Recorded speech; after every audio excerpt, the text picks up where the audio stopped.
When you target a U.S. warship, you don't get a second chance.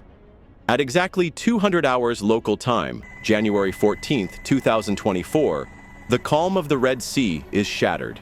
From the coastal region of Jeddah in Yemen, a modified ballistic missile roars into the sky. Its trajectory is steep, its purpose deadly. This is not a test. It's not a warning shot. It's a precision strike attempt aimed directly at the USS Laboon, a U.S. Navy destroyer currently operating in the southern Red Sea. The missile is part of a growing series of hostile acts from Houthi militants, backed, trained, and supplied by Iran. The missile in question is a modified Iranian Kavars. Once designed for ground targets, it has been reconfigured for maritime attacks. It launches with immense force, accelerating to speeds over 3.4 kilometers per second. At that speed, it will take less than a minute to reach its target, assuming everything goes according to plan. But ballistic missiles aren't like cruise missiles. Once fired, they can't be redirected.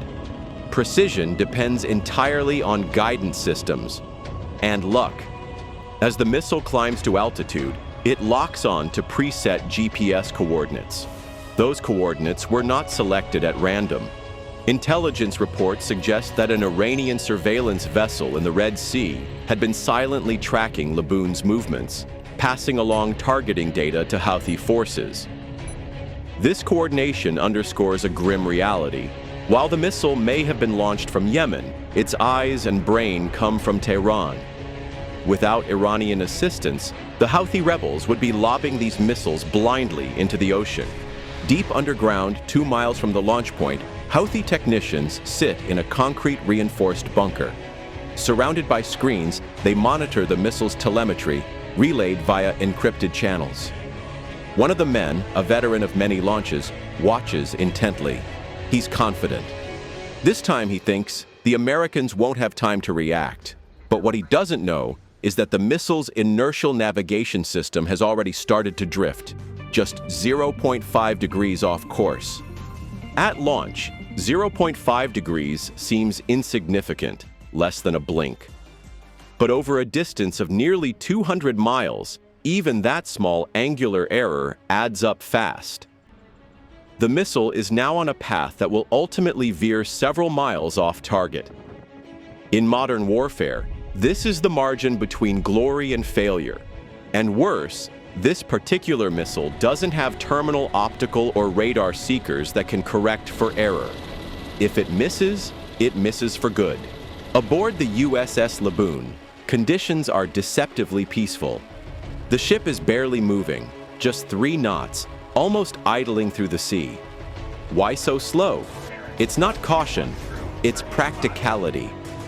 Gas turbines consume enormous fuel at speed, and Laboon is operating on what's known as trail shaft. Only one of her 4 engines is running. The rest are offline for fuel savings and mechanical servicing. It's a common practice on long deployments, but one that comes with risks in hostile waters. At this speed, Laboon is a tempting target. She's large, valuable, and exposed. Suddenly, a ping. Not from the ship's radar, but from a distant airborne contact. A fast, unknown object has been detected inbound.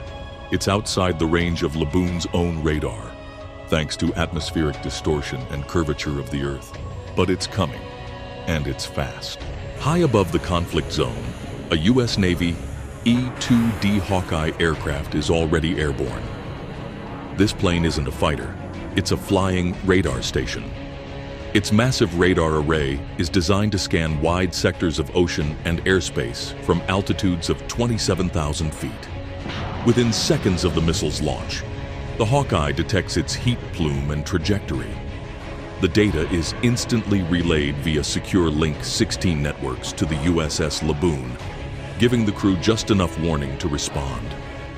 As the missile reaches its apex, the highest point in its flight, it begins its deadly descent. It flips downward, re-entering the atmosphere at a steep angle. This high-diving attack profile is designed to penetrate defenses and strike from above. Anti-ship ballistic missiles like this are rare and dangerous.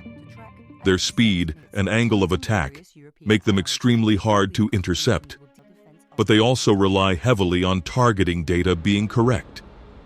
Any error at launch becomes fatal in the terminal phase. The USS Laboon's SPY radar finally picks up the incoming threat. At the same time, the officer of the deck gives the order, "Bring all engines online." In wartime, speed is survival. Within 90 seconds, Laboon accelerates from 3 to 30 knots. She turns hard to port, shifting her position just enough to complicate the missile's targeting algorithm. Simultaneously, her SM-2 missile fire control systems go active. Illuminators flash skyward, ready to fire if needed, but the missile's terminal seeker can't lock on. The ship is no longer where the missile expects it to be. It searches in vain, overshoots the heat bloom of the ship's exhaust, and continues on, doomed by that tiny 0.5-degree drift. Moments later, it splashes harmlessly into the ocean. Estimated distance from target, 12.5 miles. For the Houthi crew back in Yemen, it's a failure. For the U.S. Navy, it's a close call. The U.S. isn't finished. Now, it's time to find the source. The E-2D Hawkeye pivots its radar westward, scanning for follow-up threats. It quickly detects 4 UAVs launched shortly after the missile. These drones weren't armed. Their purpose was propaganda, to film the moment of impact and broadcast it. Instead, they've revealed the location of their launch. Hundreds of kilometers above, a KH-11 spy satellite is tasked to confirm. These orbital eyes are among the sharpest in the world. From 500 kilometers up, they can read license plates, maybe even newspaper headlines.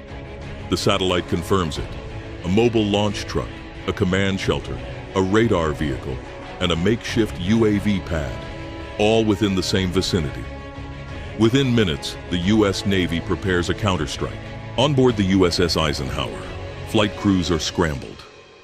4 FA-18 Super Hornets are launched, each with distinct targets and precision munitions. These jets aren't just carrying dumb bombs. They're loaded with GBU-31s, 2,000-pound GPS-guided bunker busters designed to penetrate hardened shelters before detonating.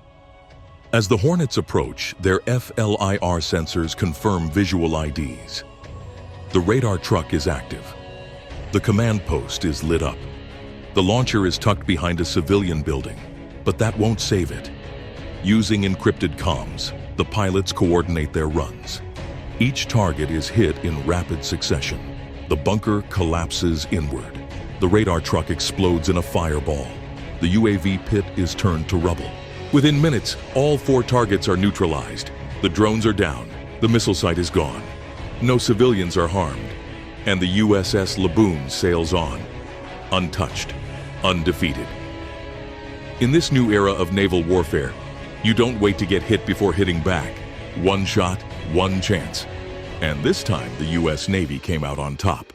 As dawn breaks over the Red Sea, the crew aboard Laboon knows this won't be the last threat. But they also know something else. When it counted most, their systems, training, and coordination worked flawlessly. And in this deadly game of missiles and warships,